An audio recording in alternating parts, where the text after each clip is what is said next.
So the first habit is giving your complete attention to the person. And this comes through creating a sense of empathy. Then, paradoxically, when you're with them, you give them your complete attention.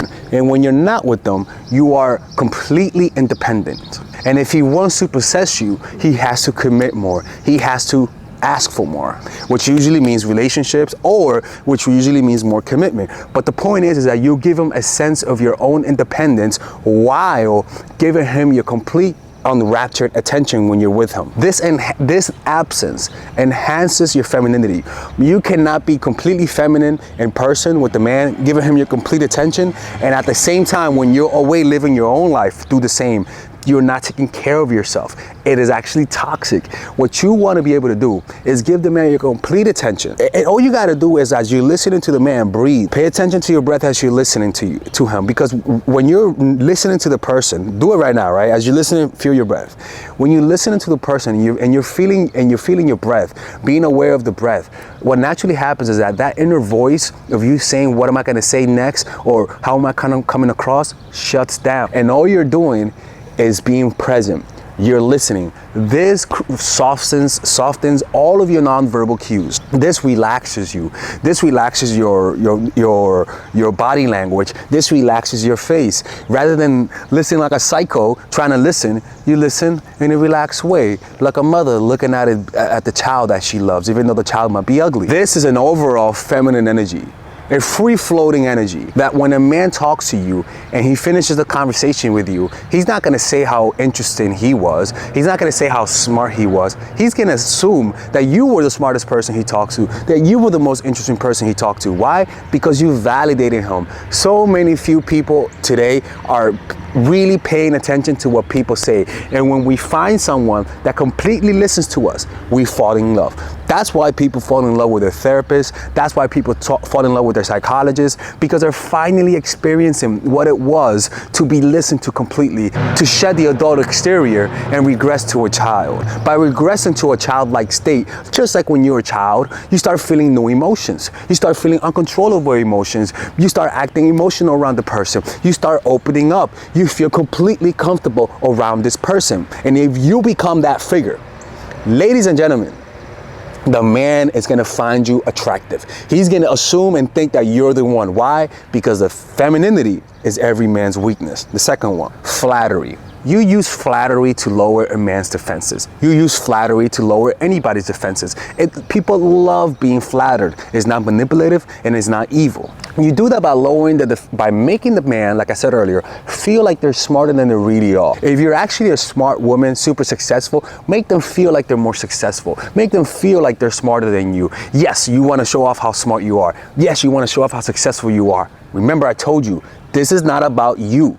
This is about the person. You might think that we're putting too much attention to them. No, by you putting all the attention to them, you're speaking less, you're staying more quiet, you're being more mysterious, they're talking, they're exposing things about them that you could learn that could be useful, and they're falling in love in the process. You could ask them advice about something, even though you already know the answer. People are naturally charmed when they find someone who is curious about the things that they do, who are fascinated about their personal daily lives. This can sometimes mean lowering your own light to uplift them, but you are secure in yourself. You do not need all of. But with a man, if a man tells you, am I looking older? If a man tells you, do I have a white hair? If a man tells you, do I have wrinkles? If a man tells you, am I losing my hair? You flatter them.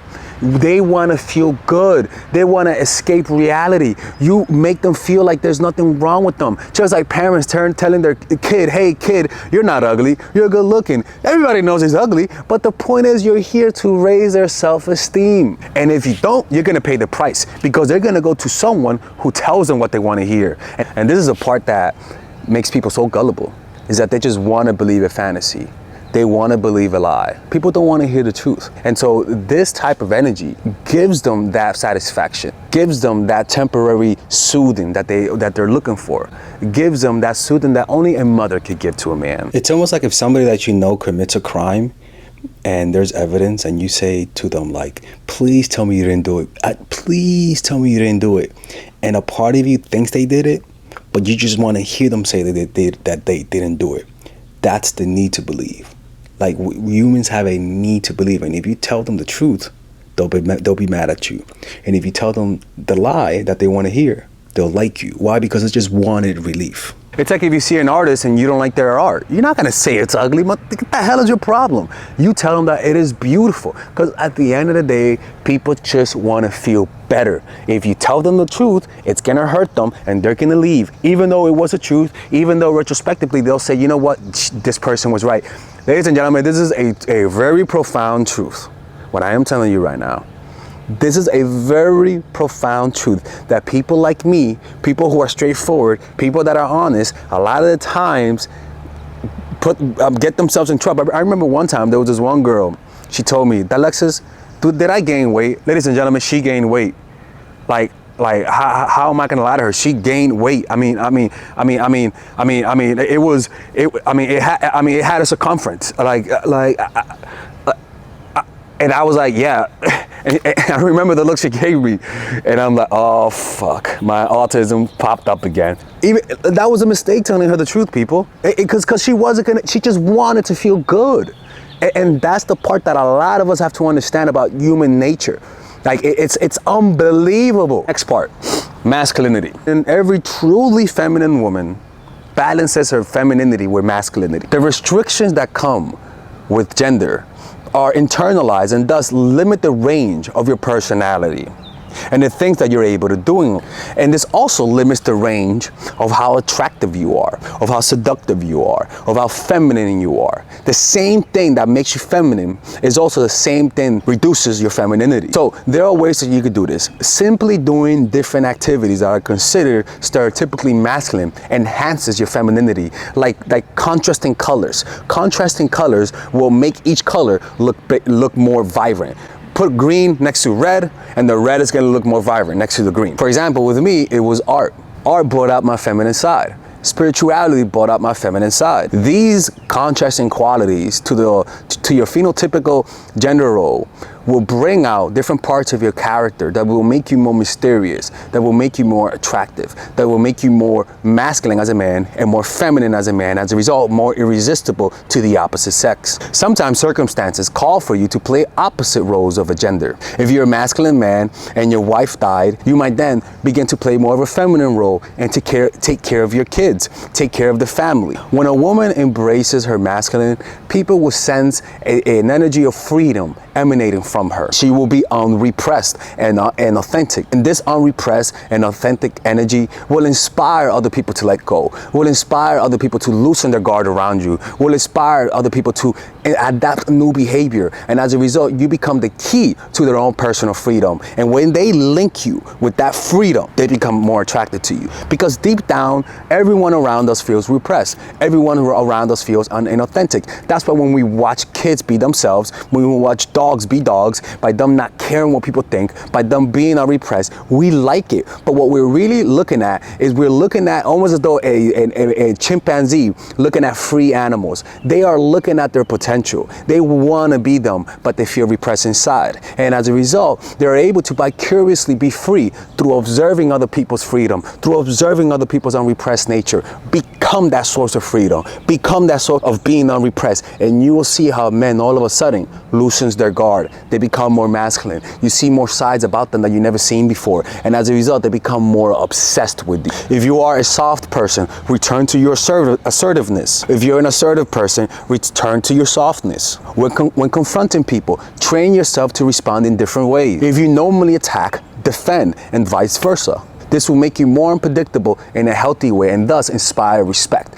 So if you have this natural femininity, sometimes you have to take the risk and go in the opposite direction. Because like I said, too much femininity, I don't care how good salt makes food taste, too much salt makes the food go sour. What you want to be able to do is pretty much break gender roles. Stop just shopping in the female section. Learn to wander out to different directions. Experiment with your character. You'll be surprised what you find within you. The next one is selective weakness. Similar to dropping the handkerchief. Oops, Tyrone, I dropped the handkerchief. You allow your feminine appeared weakness to give him a chance to be a man. Stop trying to be so independent. Stop trying to be so self-sufficient. Even if you are, Let the man be a man. Let him feel like he's helping you. Let him feel like he's useful. If you feel like you can fix something yourself, let your man do it. If you feel like you can make yourself feel better, let him be the one that makes you feel better, and give him the credit. Men just want to feel like a man. A lot of guys nowadays feel completely emasculated because their woman does not need them. Their woman makes their own money. Their woman feels completely self-fulfilled. They watch my channel, and as a result, they feel like, what else can I provide other than this Rizze? But you have to give them a role where they can feel useful. A lot of men are like people working at construction jobs, and they're just dwindling their fingers looking for something to do. Motherfucker, give them something to do. Act like you're broken. Act like you're sad. Men just want to feel needed. Jesus Christ, people, why don't you, like, this is a part of feminism that I disagree with, where women work really hard to show men that they don't need them. Even if you don't need them, act like you need them. But don't assume this is a weakness. This is a strong weakness. This comes from a place of strength, a place where you're comfortable with showing a man weakness, even though there isn't. Ladies and gentlemen, this is how men feel validated. This is not manipulation. This is not evil stuff. If you do not do this, you pay the price. I'm telling you, you're gonna pay the price if you don't do this. This is a strong weakness. What you're doing is that you're letting a man's defenses down. You put down your arms, you put down your weapons, you put down your sword, you put down your shield. And as a result, a man can then feel comfortable to put down his own. People mirror each other. If you show weakness, he's gonna be able to feel comfortable around you, to show his weakness. And then as a result, you're able to use your feminine energy to heal him, to listen to him, to make him feel heard, to make him feel validated, to make him feel like he's the smartest man on the planet. This will turn a man who was potentially toxic into a non-toxic man by using your femininity. And if you achieve this, the man will find you completely different than any woman he's ever met before. And this difference is what will make him think that you are irresistible to him. And the last one is to be able to let go. You learn to let go through the art of meditation, right? Yesterday, I released my course, Emotional Mastery, which you guys can learn about it at the end of the video, where you guys can purchase it. I'm gonna show you guys how to do it. But in that course, I pretty much teach people the art of letting go. Now, what is the art of letting go? The art of letting go is being able to experience a blissful state, being able to experience all of your dreams, being able to have what you might consider nirvana, but at the same time, once it's over, you don't hold on to it, you don't reminisce on it. This is highly attractive to a man. You being able to walk away from a man under a lot of feminine energy, being able to be feminine and being able to walk away naturally increases your value. Because a lot of times when a man falls in love with a woman, it's because he finally met a woman who was feminine, but she can't be conquered. He finally met a woman who was soft and feminine, but she couldn't be held onto. By you creating the illusion that you could be without him, even though if you really love him, you give yourself the label of the unattainable woman, the woman that he wants to conquer. The problem with a lot of feminine women is that they walk around with their hearts on the outside. They walk around with their emotions, telling people how they feel, not giving people any sense of mystery. Ladies and gentlemen, you need to have the willingness to walk away. It is your strength. It is what binds your femininity and gives it life. It is what men will find the most attractive part. It is the friction, similar to wood going against other wood and through the motion you create fire. That fire is your encompassing presence. That friction is the integration of your masculine and your feminine. So being feminine is not about telling a man how you love him unconditionally. That is the only part of the mother that you don't apply. You let the man know that I love you under condition. I love you with conditions. And that condition is respect.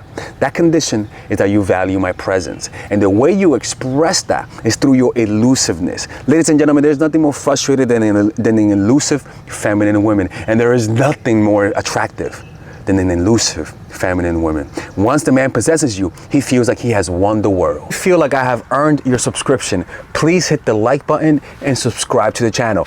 We're having a seminar at the end of July in London. It's about how to become more charismatic, how to use nonverbal communication to increase your charisma. You don't need to use words to increase your charisma, people. This is a powerful 2-day workshop where you will learn from me specifically. And also, if you guys want to purchase any of my courses, there's a link in the description down below where it says, where I describe to you all of the types of courses that I have about single women, about women who are in relationships, and about assertiveness training. And if you want to work with me one-on-one, click on the description down below where it says work with me one-on-one, and you'll get more information. Be safe.